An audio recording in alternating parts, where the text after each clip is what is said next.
Foreign ownership of a residential house or building in the Philippines is legal as long as the foreigner or expat does not own the land on which the house was built.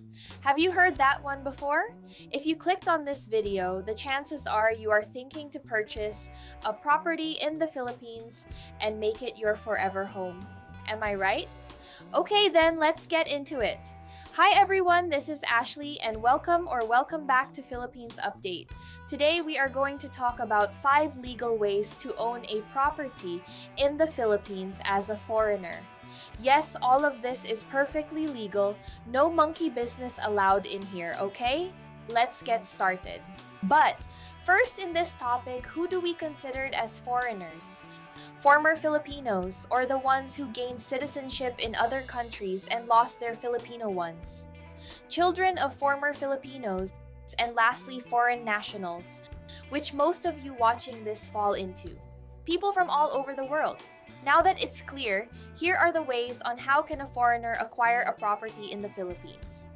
Everybody knows this. Foreigners can legally own condominium units in the Philippines thanks to the Condominium Act, Republic Act 4726, which allows foreign ownership of up to 40% of a condominium development, meaning if this building has 100 condo units, 40 of those units can be sold to foreign nationalities.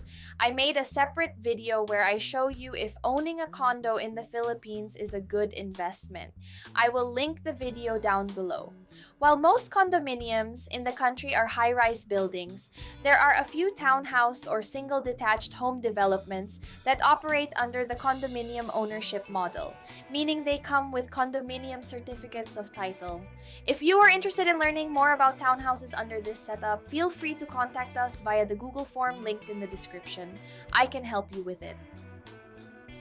1987. Philippine Constitution.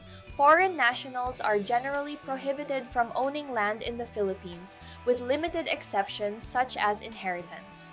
A foreign national can inherit land from their Filipino spouse under Philippine inheritance law, but a foreign national cannot inherit land where it has been left to them in a will by someone who is not their deceased spouse. A foreigner cannot own land, but he can own the house built on it.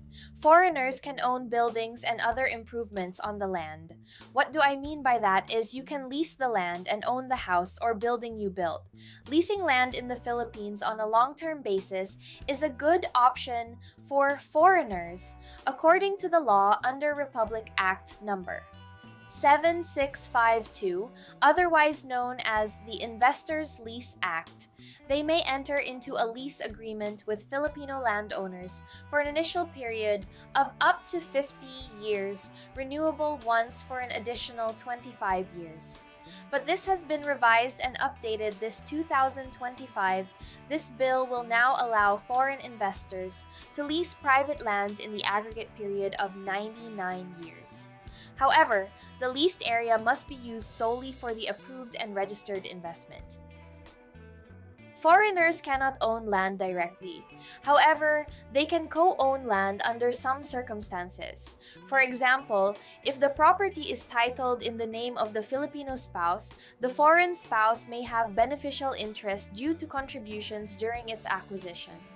A typical situation would be that a foreigner married to a Filipino citizen would hold title in the Filipino spouse's name. The foreign spouse's name cannot be on the title, but can be on the contract to buy the property. But it is important to know you're right. Even if the title is solely in the Filipino spouse's name, the foreign spouse might still claim an equitable interest. Courts could recognize that the property was acquired through conjugal funds, entitling the foreign spouse to reimbursement or a share in the property's value. So make sure to properly document every penny you spend in building or purchasing that dream home. Protect yourself.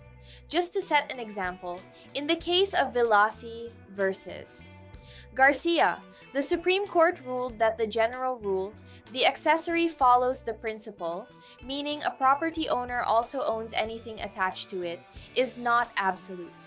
The court explained that if there is clear and convincing evidence showing that the land and the building on it belong to different owners, they should be treated separately. In past cases, the court has recognized that land and buildings can have different owners, setting aside the usual presumption. This means that if a building and the land it stands on are proven to have different owners, they can be treated as separate properties. And lastly, build a corporation. A corporation with 60% Filipino ownership is treated as a Philippine national. Foreigners or expats interested in acquiring land or real property through aggressive ownership structures must consider the provisions of the Philippines anti-dummy law to determine how to proceed. A major restriction in the law is the restriction on the number of foreign members on the board of directors of a landholding company, which is limited to 40% foreign participation. Another concern is the possible forfeiture of the property if the provisions of the law is breached.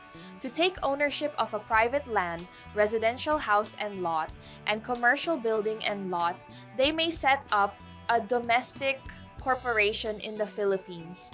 This means that the corporation owning the land has less than or up to 40% foreign equity and is formed by 5 to 15 natural persons of legal age as incorporators, the majority of which must be Philippine residents. So, there you have it. 5 legal ways foreigners can own property or build their dream home in the Philippines. Before making any big decisions, I highly recommend consulting a trusted lawyer or real estate professional who can guide you through the process and protect your investment. If you found this video helpful, don't forget to like, share, and subscribe to Philippines Update for more tips about living, retiring, and investing here in the Philippines. And please turn on your post notification bell on so you don't miss out on the next informative videos. Thanks for watching, and I'll see you on the next one. Take care.